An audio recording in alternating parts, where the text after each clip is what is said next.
How you doing, everybody? I wanted to reach out via video, mostly because I'm going a little stir crazy in my house, and I assume you may be doing the same. And I think it's important for us to stay in as close contact as we possibly can. I know how busy you are, so I don't want to take a lot of your time. The first thing I want to do is to say thank you for the support that you're giving to our students and to our university during what is an incredibly stressful time for all of us. Many of you are out there working on the front lines in human services right now, and then coming home and taking care of your families, and on top of that, taking care of your responsibilities to our learners. And I know that's hard. I respect it. I respect you, and I appreciate the work that you're putting in. I want to make sure that you know that there is no lip service in what we say when we're talking about the university being here for you as faculty. The graduate term is wrapping up right now, and are having several people take advantage of our offer to provide helpers for grading, for overflow. If you're ill, if you're taxed, if you're stressed, if you're at the point where you can't get the work done to the quality that you normally would. Okay. There's no ding, there's no black mark, there's no negative connotation taking us up on this offer. It's very simple. You email me or you email gcfaculty@snhu.edu and you let us know you need some help, and we'll figure out how to get you in there. Okay. Thank you to those who have volunteered to help in those situations, to the survey that came out to you last week or the week before. I do want to reiterate the phrasing in the survey said volunteer.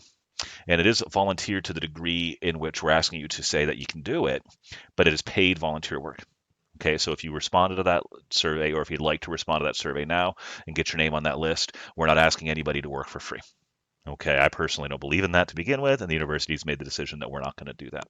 So in this time where we're all kind of pitching in, when we all are in this together, at risk of sounding cliche, it is important that you understand that those of you who have the bandwidth to help out, we appreciate. We're going to pay you for your time. Those of you who need the bandwidth to be added because of the responsibilities that you have in your own life, we want you to take advantage of that. Okay. Um, Kind of the elephant in the room that we're seeing about some of the changes that we've made to policy for this term is the fact that we're unable to extend grading deadlines at the end of the term. And that's showing up more in grad right now because they're wrapping a term right now, but it's going to apply to us here in a couple of weeks when we get down to week 8 and we start getting our term turned around for the next one to start right away. And I want to address it. I want to speak to it. It seems unfair, but I do want you to know that we did everything that we could to find a way to extend grading, to give you more time, because what we expect is that you will have students that are taking advantage of the extra 2 weeks, excuse me, the extra week on top of the original week for the extended late policy. We know you're going to have more students requesting incompletes. We really, really did look very hard into finding a way to extend your grading deadlines, but unfortunately, what it really comes down to is two significant things. One is financial aid and turnaround times for making sure students were successful in their classes or unsuccessful in their classes to make determinations as to what they're eligible for in the following term, as well as prerequisites. Because say you've got a student in a class who we don't get, because the next term starts so quickly, if we extend grading, they could already be in week 2 of another class and all of a sudden find out they failed the prerequisite. And that puts the student in a really difficult bind. So we didn't do it because we don't want to. We didn't make the decision not to extend grading because we think that it's fair. We did it because we really couldn't come up with another alternative. So let's talk strategy for a minute. If it does look like you're going to have a bunch of students coming in at the end of the term who are going to be turning in 2 or 3 weeks worth of work in week 8, I want you to take advantage of that extension of the incomplete policy and feel free to grant them an incomplete if no, for no other reason to get you some time to get that grading done to the standards that you normally would. Try to get everything you can done, of course, but understand that while we know we've had more tools we can give to students, we want to make sure that you're taking advantage of the tools that we can give you as well. So the incomplete is one of those tools. Another tool that we can do is getting that helper in there, right? That extra person in there to help with grading. So if you do anticipate if your class of 27 that you're going to have 12 or 13 that are turning in 2 or 3 milestones or 2 or 3 major assignments in the last week and it's going to put a burden on you for grading, you reach out, you let us know, you let me know, we'll get someone in there to help you. Okay. We recognize there's an extra burden on you because of that and want to do everything that we can do because we can't do everything that we want to do. Okay. Now, in regards to you as people, as professionals, we have an opportunity right now as faculty in the human services field to show our students what we do, to show our students the impact of the work we do in policy and in client care, the work that we do in advocacy, the work that we do all the way up and down Maslow's pyramid in supporting clients. But we can't do that if we're not taking care of ourselves. So I'm sure we're all familiar with the analogy of making sure that you're putting the oxygen mask on yourself before you're putting it on the person that you're helping when the little masks come down in the plane. Because we can't take care of our students, our families, and our responsibilities within the working world and the community if we're not taking care of ourselves. Let me volunteer to be someone to vent to. If you need to set up a time to email, to call, to chat with, we can do that. Okay, my number is in the signature of all of my emails. You set up a time with me, we'll chat. Make sure you're taking care of yourself. You're too valuable to us and to your community to burn out during this crisis. Okay, we all know self-care. We all teach self-care. We got to make sure we're practicing self-care. I don't mean that in a lecturing tone. I mean that in the sense that I want you to know that we care about you as people. We don't get that normal interaction that you get with coworkers where we're bumping into each other in the hallway to say, how you doing?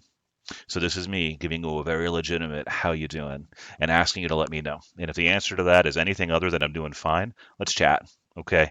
If nothing else, I can be a sounding board. There may be strategies I can give you to help work in the classroom to kind of reduce your load.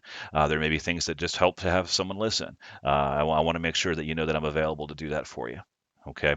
Uh, Take care of yourselves. Take care of your students. One final note that I'll give: I am being beyond lenient in my classroom right now, not with content. Don't get me wrong. I will never, ever come on here and tell you guys that I want you to grade easier. That doesn't do anybody any good, and it reduces what our students are asking of from us, even though they'd rather have the better grade. We cannot and never will reduce the academic integrity or the rigor of our program.